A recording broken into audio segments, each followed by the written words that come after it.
Hi வணக்கம். Mahanadi சீரியலோட promo தாங்க பார்க்க போகிறோம். பார்த்தீங்கன்னா விஜய் வந்து அவங்க தாத்தாவெல்லாம் ஃபுல்லாக எல்லாரையும் பிடிச்சி கண்ணாப்பின்னான்னு திட்டி விடுறாரு. எனக்கும் என் குழந்தைக்கும் பண்ண துரோகத்துக்கும் உங்களை நான் கடைசி வரைக்கும் மன்னிக்க மாட்டேன்னு சொல்லிடுறாரு.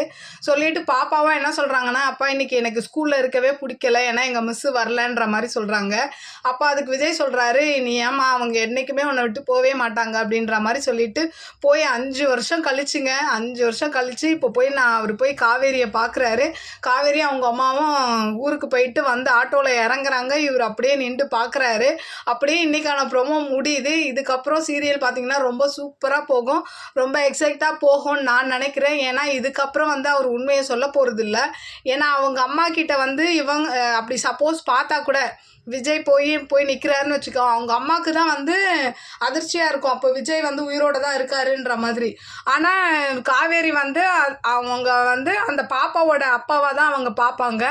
ஆனால் இவர் வந்து அதெல்லாம் எதுவுமே சொல்லாமல் மேபி அவர் வந்து அப்படியே பழகி அதுக்கப்புறம் அவங்கள உண்மை அந்த அவங்க ஞாபகத்தை வர வைப்பாரா, அப்படி இல்லை மறுபடியும் லவ் பண்ணி கல்யாணம் பண்ணுற மாதிரி காமிப்பாங்களா என்னன்றது இந்த சீரியலோட கருத்துக்களை நீங்கள் என்னோட கமெண்ட் பாக்ஸில் சொல்லுங்கள்.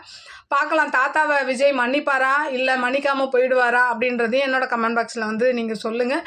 என்னோட சேனல் பிடிச்சிருந்தா லைக் பண்ணுங்கள், ஷேர் பண்ணுங்கள், கமெண்ட் பண்ணுங்கள். என்னோட சேனலை சப்ஸ்கிரைப் பண்ணி சப்போர்ட் பண்ணுங்கள். நன்றி, வணக்கம், பாய்.